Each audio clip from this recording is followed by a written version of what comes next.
Cina terkejut, Prancis sudah siapkan jet tempur masa depan sebagai pengganti Rafale untuk Indonesia. Prancis mengumumkan kesiapan mereka untuk mengembangkan jet tempur masa depan yang akan menjadi pengganti bagi pesawat Rafale dalam kerja sama pertahanan dengan Indonesia.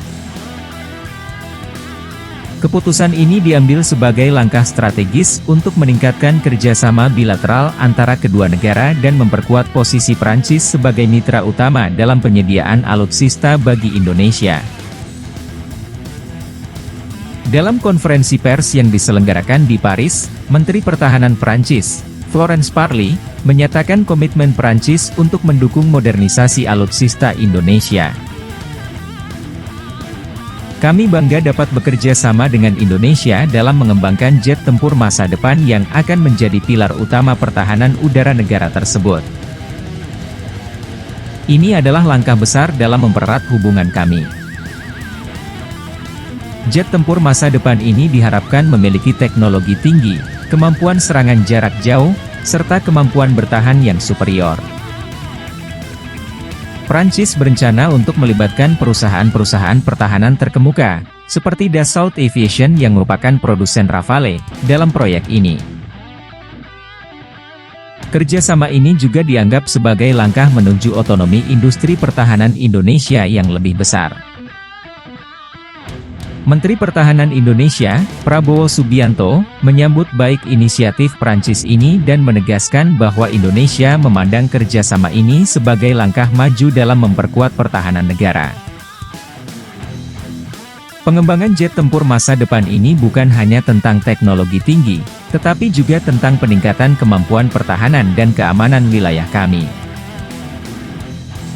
Kedua negara berharap bahwa proyek ini tidak hanya akan menciptakan jet tempur canggih tetapi juga membuka peluang kerjasama yang lebih luas dalam pengembangan industri pertahanan, transfer teknologi, dan peningkatan kapasitas pertahanan nasional. Sebagai langkah awal, kedua pihak akan membentuk tim kerja bersama yang terdiri dari ahli-ahli teknis, insinyur, dan perwakilan industri pertahanan dari kedua negara. Tahap perencanaan dan pengembangan proyek diharapkan akan dimulai dalam beberapa bulan mendatang. Kerjasama ini menjadi tonggak sejarah dalam hubungan Prancis-Indonesia dan diharapkan dapat memperkuat posisi kedua negara dalam dunia geopolitik serta membawa manfaat bagi kemajuan industri pertahanan Indonesia. Proyek pengembangan jet tempur masa depan yang melibatkan Prancis dan Indonesia terus berlanjut dengan semangat kerjasama yang tinggi. Tim kerja bersama dari kedua negara telah berhasil membentuk rencana rinci untuk tahap perancangan dan pengembangan jet tempur tersebut. Menteri Pertahanan Prancis, Florence Parly, menyampaikan bahwa Prancis berkomitmen untuk menyediakan teknologi dan keahlian terbaiknya dalam proyek ini. Kami sangat antusias melihat kemajuan proyek ini, dan Prancis akan berkontribusi secara maksimal untuk memastikan jet tempur masa depan ini memenuhi standar keamanan dan kinerja tertinggi. Proyek ini juga menjadi kesempatan bagi Indonesia untuk meningkatkan kapasitas industri pertahanan nasionalnya. Menteri Pertahanan Indonesia, Prabowo Subianto, menegaskan komitmen Indonesia untuk aktif berpartisipasi dalam setiap tahap pengembangan.